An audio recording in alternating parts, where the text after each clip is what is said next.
o quanto amor Deus tem por nós. Só que nós não conseguimos perceber o amor de Deus Pai. Muitas vezes nós percebemos claramente o amor de Deus Filho, Ele se entregando por nós na cruz, mas não conseguimos entender o amor de Deus Pai. E eu convido a cada um de vocês a se colocarem no lugar do apóstolo João, esse mesmo que escreveu essa carta. O como foi a caminhada dele vai ser uma caminhada que nós vamos fazer hoje na pregação, dele ter conhecido o amor do Pai. Tanto que ele escreve esse trecho da carta, e tem outras cartas dele onde ele se coloca no lugar do Filho amado. Você pode ver até no Evangelho de João, ele não cita o nome dele. Você não vai encontrar no Evangelho de João ele falando João estava, eu estava. Ele coloca o discípulo amado. É engraçado que os outros evangelistas, Mateus às vezes citam o próprio encontro, eles citam uns aos outros, mas João, você não vê ele escrevendo estava eu, Tiago e Pedro. Não, ele estava Pedro, Tiago e o discípulo amado. Ele encontrou esse grande amor de Deus e se transformou nisso. E ele quis passar em todos os seus escritos esse amor para que nós pudéssemos encontrar também. E hoje eu te convido a abrir seu coração para esse grande amor. Amém? Todos encontraram aí? Vamos começando aqui no versículo 1. Filho de Deus, considerai com que amor nos amou o Pai, para que sejamos chamados filhos de Deus. E nós o somos de fato. Por isso, o mundo não nos conhece, porque não o conheceu. Caríssimos, desde agora somos filhos de Deus, mas não se manifestou ainda o que havemos de ser. Sabemos que quando isso se manifestar, seremos semelhantes a Deus, porquanto o veremos como Ele é. E todo aquele que nele tem essa esperança torna-se puro como Ele é puro. Paremos por aqui. João vem nos dizer: considerai com que amor nos amou o Pai, para que sejamos chamados de filho de Deus.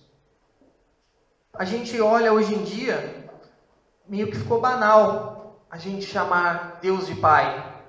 Tem até ditos populares, nada cristãos, eu também sou filho de Deus, posso descansar aqui, ou alguma outra coisa, quando alguém dá algum vacilo, geralmente, eu também sou filho de Deus. Se banalizou a filiação divina, esse termo. E naquela época, onde João escreve, o judeu, ele não tinha esse costume de chamar Deus de Pai. Você vai encontrar muito raramente no Antigo Testamento uma referência ao Deus como Pai. Jesus, quando ele começou a sua caminhada, ele começa a ensinar, como for rezar, reze assim, Pai Nosso.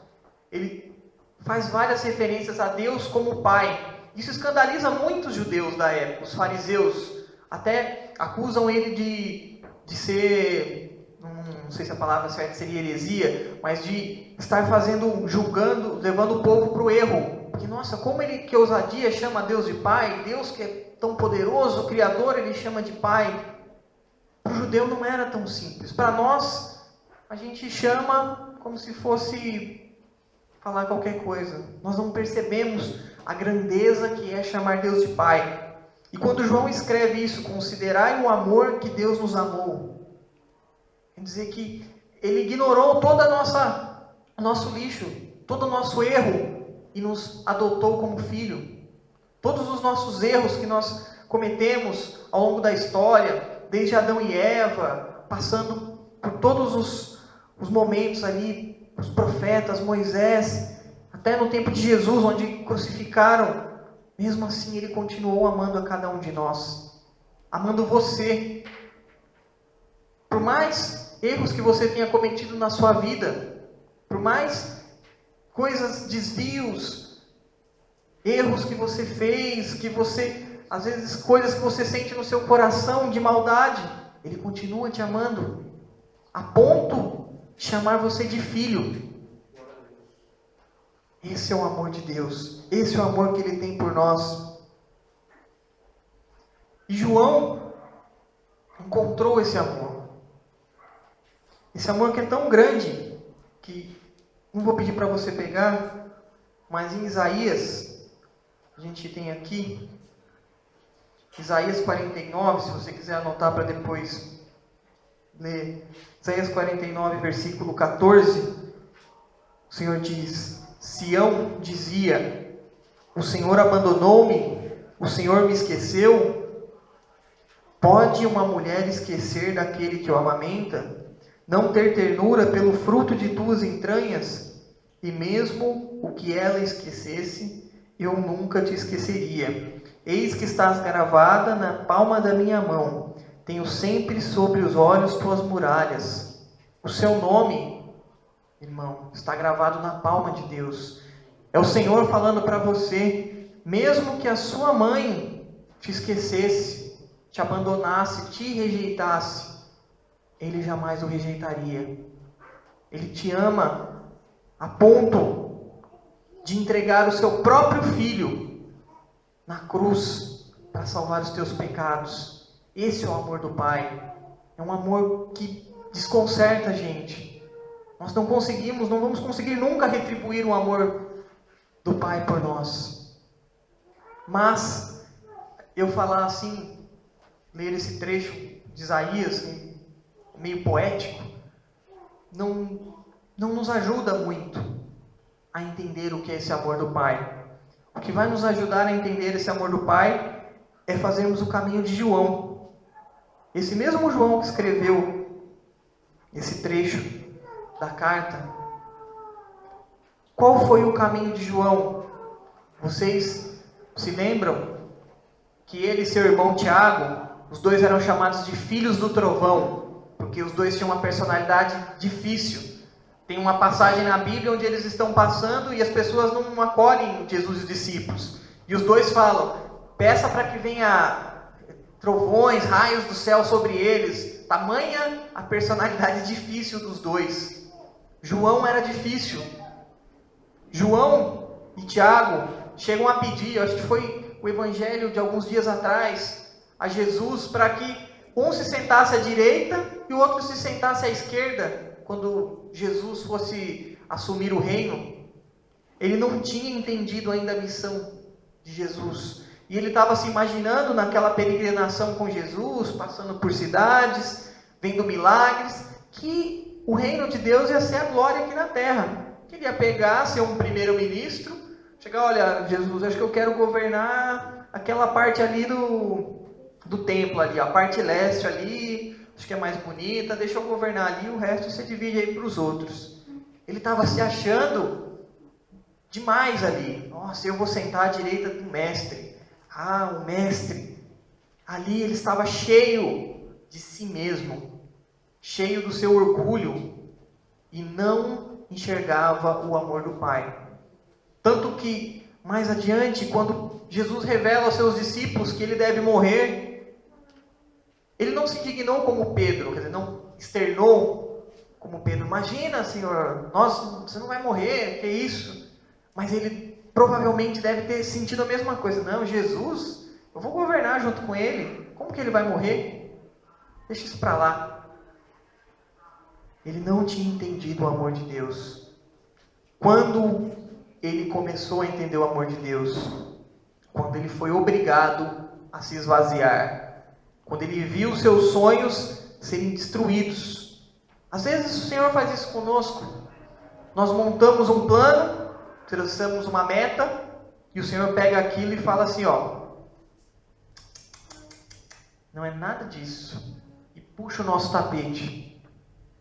E a gente fica sem chão, chateado, como o irmão ministrou aqui no começo do louvor. Às vezes o Senhor nos corrige e nós não entendemos. Nós não entendemos. E nesse momento, João teve os seus sonhos despedaçados. Em que momento foi esse, meu irmão? Aos pés da cruz. Quando todos os discípulos correram e só restou ele, que foi buscar auxílio a Nossa Senhora para poder ficar, porque senão ele não teria aguentado ficar, teria fugido. Mostra no filme da Paixão, quem já viu, que ele recorre a Nossa Senhora e Nossa Senhora fica com ele. Senão, acho que ele já teria ido embora. Não teria aguentado.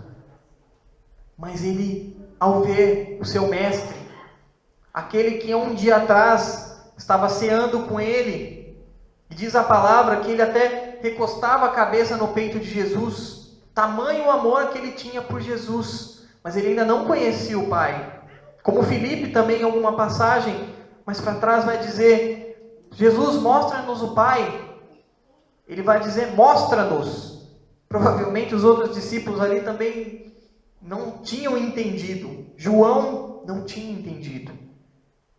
E naquele momento que ele vê o seu mestre na cruz, sendo insultado, sendo agredido, humilhado, e ali, sem esbravejar uma palavra de ódio contra os seus inimigos, ele começou a entender o amor do Pai. Ali ele se esvaziou completamente de si, deixou tudo aquilo que ele tinha planejado, de governar, de sentar à direita. Ali ele esqueceu tudo e começou a entender o amor do Pai. Na ressurreição, quando ele se encontra no lago com os apóstolos, ele já começa o seu peito a entender o amor do Pai. De Pentecostes, e quando ele começa o seu discipulado, a escrever as suas cartas, ele já entendeu o amor do Pai. Mas para isso ele precisou se esvaziar. E é o convite para nós hoje, meu irmão. O Senhor já te puxou o tapete? Já tirou algum sonho, algo que você tinha? É para você encontrar o amor do Pai. É o único amor que vai nos sustentar. Temos vários amores. Os 3 amores que tem o Eros, o Ágape e o Filia. Até o Filia, que é o amor de pai humano, o amor de Deus é maior que esse amor.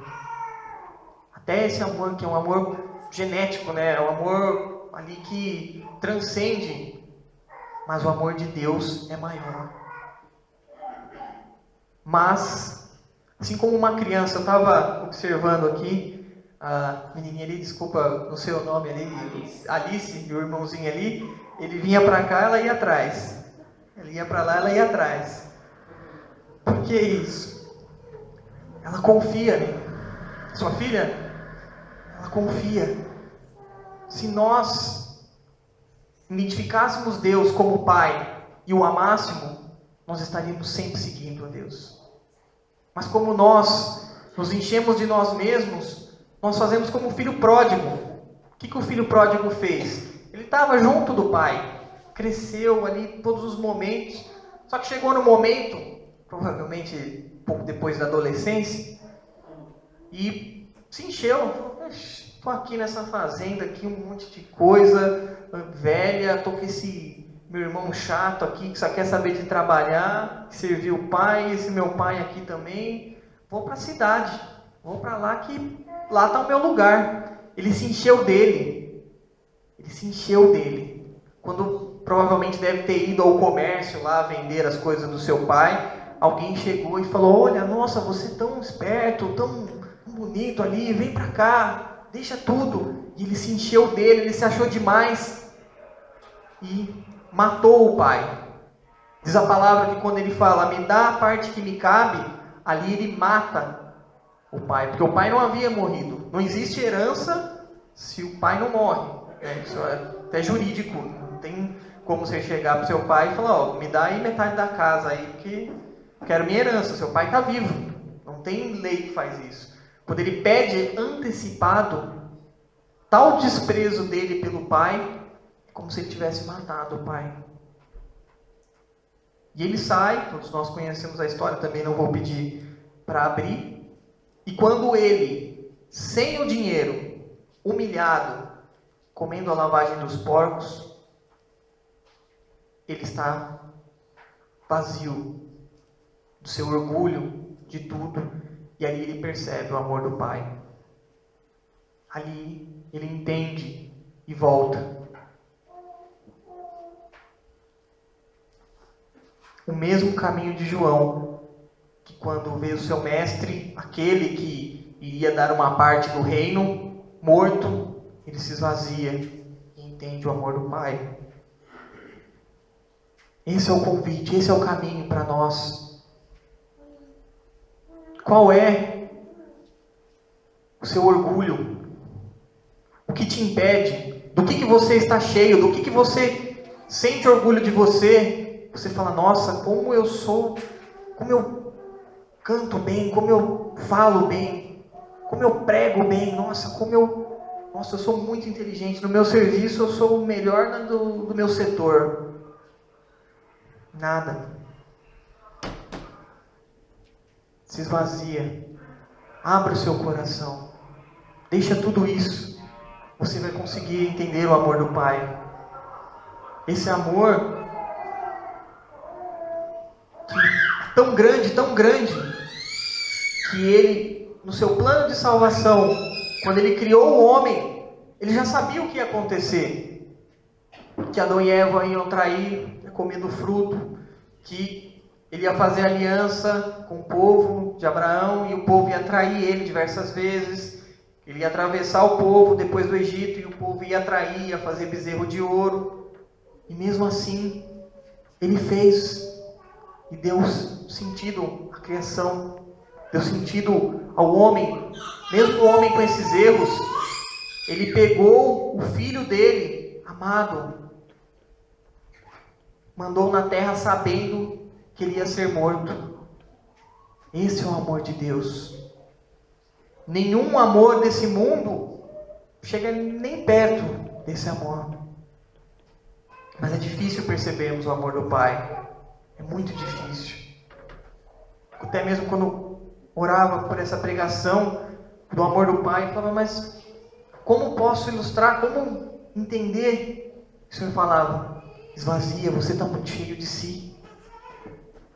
Volta, veja. E aí foi onde Ele puxou o meu tapete e eu percebi que o amor do Pai você encontra na humildade. Quando você se humilha, você entende o amor de Deus. Por isso que João termina dizendo que nós ainda não somos aquilo que devemos ser. Ele sabe que existem muitas coisas. Você não vai conseguir de uma hora para outra se livrar das suas coisas, dos seus orgulhos. Não vai. Mas, aos poucos, você vai conseguindo. Um passo de cada vez. Você vai conseguindo. E ele diz, e todo aquele que nele tem esperança, torna-se puro como ele é puro. Quando descobrimos o amor do Pai, nos tornamos puro como Ele é puro. Ou seja, o caminho da santidade. Está dizendo em outras palavras, santo como o Senhor é santo. Como diz, quando Ele diz aqui, sereis como Deus, não é como na serpente, onde a serpente seduz Eva e diz, vocês serão como deuses, no sentido de grandeza, nossa, então eu vou poder ter todos os poderes de Deus, vou aparecer aqui, aparecer lá, desaparecer, vou fazer um monte de coisa. Não. Ser como Deus na santidade. Ser santos. Ser santos. Os protestantes não acreditam na santidade. Eles acham que nós humanos não somos capazes de chegar perto da santidade. Mas nós católicos acreditamos que podemos ser santos. Por isso nós pedimos a intercessão dos santos, porque acreditamos que eles tiveram uma vida onde eles se entregaram, onde eles se abandonaram, entenderam o amor do Pai e se tornaram santos. Não por merecimento, mas pela graça. E é isso que nós viemos pedir aqui hoje. Que Deus nos dê a graça de nos abandonarmos, de nos esvaziarmos e encontrar o seu amor. Foi Ele que nos amou primeiro. Foi Ele que nos amou primeiro. Não somos nós que amamos a Deus primeiro. Ele te ama desde o princípio. Desde quando você estava na barriga da sua mãe, Ele já sonhava com você. Mesmo, eu não sei, não conheço, mas se a sua mãe não o desejava, o seu pai não queria, o Senhor o queria. O Senhor queria ali, já sonhava com você desse jeito que você é hoje. O Senhor já tinha na mente dele, já estava escrito no livro da vida, nas mãos, na palma das mãos de Deus. Esse é o amor que Ele tem por nós. E quer ver você santo. Por isso eu te convido agora a levantar, fechar os seus olhos, colocar a mão no seu coração e fazer realmente essa experiência do amor do Pai. Fazer essa experiência de se abandonar. Esquece tudo que você tem te preocupando nesse momento. Se é o seu trabalho, se é o seu estudo, se são os problemas de casa, do dia a dia. Esquece. Se você não tem nada, se você acha que não consigo, consegue, pela graça de Deus, você consegue. Se esvazia, meu irmão, se esvazia de tudo aquilo que você acha que você é, que você pode, suas qualidades. O Senhor, diferentemente do amor humano, onde você gosta por causa das qualidades da pessoa, tem as pessoas, eu gosto dele porque ele é alegre, porque ele é divertido, porque ele é inteligente, porque ela é bonita. O Senhor, Ele quer que você esqueça de todas as suas qualidades. Suas qualidades te atrapalham para sentir o amor de Deus. Esqueça. Imagine o Senhor na cruz. Se coloque no lugar de João agora, com seus olhos fechados. Você está ali, aos pés da cruz, junto com Nossa Senhora, olhando o crucificado e entendendo ali o amor do Pai, capaz de sacrificar o próprio Filho para te salvar, para que você pudesse ter acesso às portas do céu, para que você pudesse sentir essa graça. Olha o sofrimento de Jesus. Imagina o sofrimento do pai. Quem é pai, mãe aqui, quando vê seu filho machucado, não dói? Imagina Deus vendo seu filho morto na cruz, a dor que o Deus Pai sentiu. Mas foi por você, meu irmão, e valeu a pena.